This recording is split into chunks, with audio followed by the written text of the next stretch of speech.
It is week 8, and we have a big one for you here today as we're in Council Bluffs, Iowa, as the second-ranked Iowa Western Reivers taking on the visiting 6th-ranked Butler Grizzlies. And as we do before each and every game, we visit with Brice Vignery, head coach of the Butler Grizzlies. And, Coach, it's always great to see you. Yeah, it's always good to be here. This has always been, a really good game in the past, and we're both very highly ranked, and they do a really good job. I see their team and our team kind of carbon copies. Our programs are kind of carbon copies from the first time we played them in 2012 until now. These are always fun games to coach because you're going to get a well-coached team, and usually it comes down to that one possession. So these games are always really fun to play and coach in. I want to talk to you about the rankings. You come in 6th in the nation. You move up 2 spots in the latest poll this week on Monday from 8 to 6. They're ranked 2nd in the nation.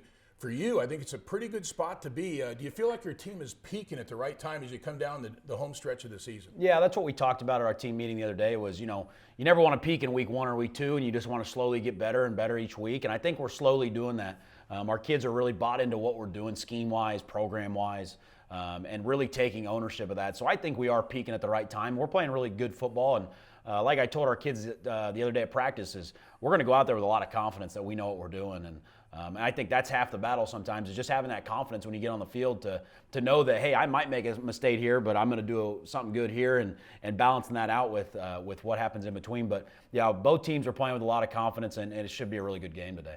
Just to go back quickly to last week's game, I thought you guys, one of your better games of the year, you beat a very good Iowa Central team, 10th ranked, 41-24. Yeah. I thought a key moment in that game, Coach, was just before halftime.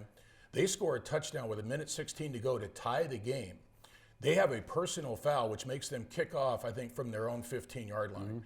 Mm-hmm. And A.J. King has a 68-yard kick return that sets up a touchdown, gives you guys the lead going into halftime. Yeah, we knew all week that we were going to have a chance on a kickoff return based on what they do. And actually, that one, we didn't think they were going to kick it to A.J., so it was kind of designed for the other one, and they kicked it to A.J. And, you got to take your hats off to the other 10 guys on that special team to, get hands on a guy and block it. And it came down to one-on-one with the kicker, and he made him miss. And just kind of ran out of some field, and he ran out of bounds. And then, put our offense out there. We weren't in any hurry. We had all 3 timeouts. We knew we were going to get at least a field goal out of it. But I think getting that score, whether it was a touchdown or a field goal before half, and we got the ball back, was a lot of confidence going into halftime.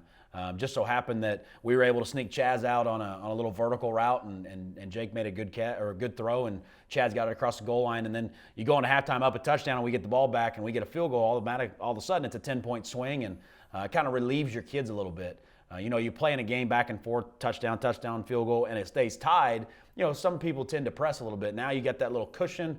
They were able to relax and take a deep breath, and I think after that, I think we got them to 38-14 at one point. And again, our kids they keep their foot on the gas and they keep going. But that was a really big turning point of the game for sure. I want to follow up on something you said. A.J. King, you weren't sure they were going to kick to him. A lot of teams this year have kicked away from him for obvious reasons. Is there anything you can do to try to get him the ball on kicks and punts, to make it to where they'll kick to him?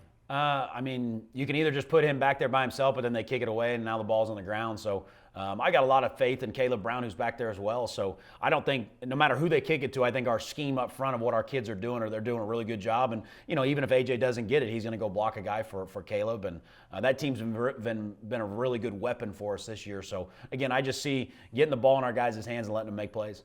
This is week 8, a big one for the Grizzlies. They're playing second-ranked Iowa Western here in Council Bluffs, Iowa. We visit with Brice Vignery, head coach of the Butler Grizzlies.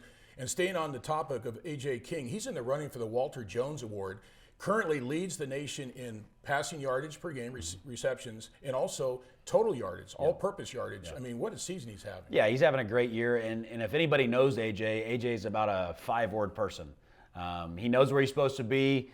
He executes it very well. And, it's our job as coaches, and our scheme is just to get him touches and get him the ball, because I think the more he gets it, the more he settles into a game quicker. And, his short area quickness to make guys miss and, turn a 1-yard catch into a 15-yard gain is remarkable. So our goal every week is just to get him the ball and let him create and do some certain stuff. And that's what's been really good about our offense, is our kids really understand what we're doing. So we're able to change 1 or 2 things a week, to whether it's an alignment issue or a personnel, we're trying to get a matchup or something here and there, and it allows us to move guys around to where, we're not the same every week, and I think that's why we've had so much success on offense. I'm going to throw you a trivia question here, because I asked him at practice this week. A.J. King, what's the A.J. stand for?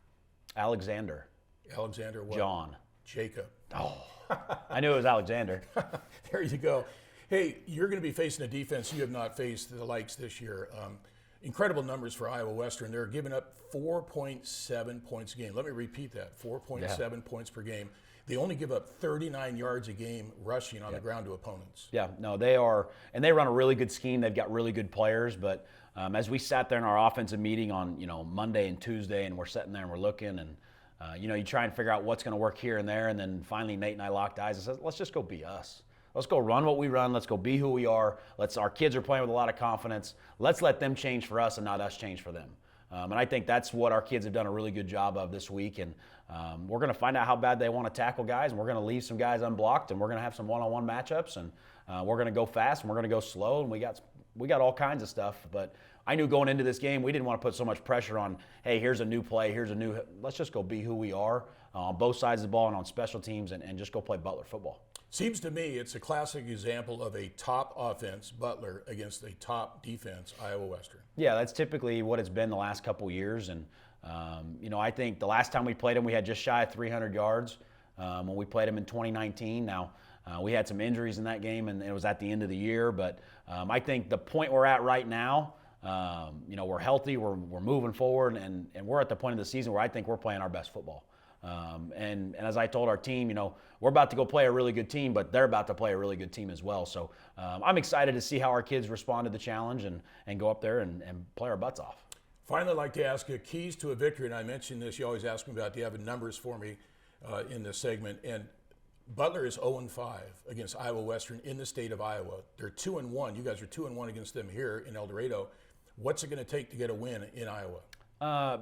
Offensively, being really good on first and second down and making third downs manageable, and getting points when we are in the red zone. That's going to be key because, again, they don't give up many points, so we feel like if we can score points and get their offense out of what they like to do, and they like to possess the ball on offense. I think they're top 2 in the country at like 33, 34 minutes time possession. Defensively, we got to be able to tackle really well. They're going to run the quarterback. We got to get takeaways, and we got to take advantage of those takeaways. And then when it's time for us to dial up certain things on special teams or offense, defense, we got to take advantage of those types of plays and play disciplined football. Again, like I told our kids, go out there, execute our scheme. No matter what our scheme tells you to do, go out there and execute it and put them in the position to where they have to change and not us. Finally, want to ask you, what a great opportunity yesterday afternoon for the team. You guys stopped in Lincoln, went by Memorial Stadium, had your walk through there. What an opportunity for the kids to see a huge, big-time stadium. Yeah, it is. It's always good when we can do that because it gives the kids kind of a glimpse of what it's like when they leave here and what it's like to be in that big-time stadium. I haven't been there since I was there in 2009 when I was a player. So, it's a sea of red. It's 100,000 people. It's a big stadium. So it was a great experience for us to spend about an hour there, let our kids run around and just kind of see what it's really like, and they can kind of visualize themselves and, just kind of give them that little nudge to say, hey, this is where I'm going. This is what I'm trying to get to. So, but yeah, it was a great little hour stop for us. Yeah, it was kind of great for the broadcaster too to be on the field. No doubt about it. Well, Coach, as always, appreciate the visit. We'll talk to you after the game on the radio side. Thank you so much. Brice Vignery, head coach of the Butler Grizzlies. If you want to follow the game today on the radio, it is knssradio.com. If you want to watch the live stream with the play-by-play from the Iowa Western announcer, go to goreivers.com. You can watch the game there.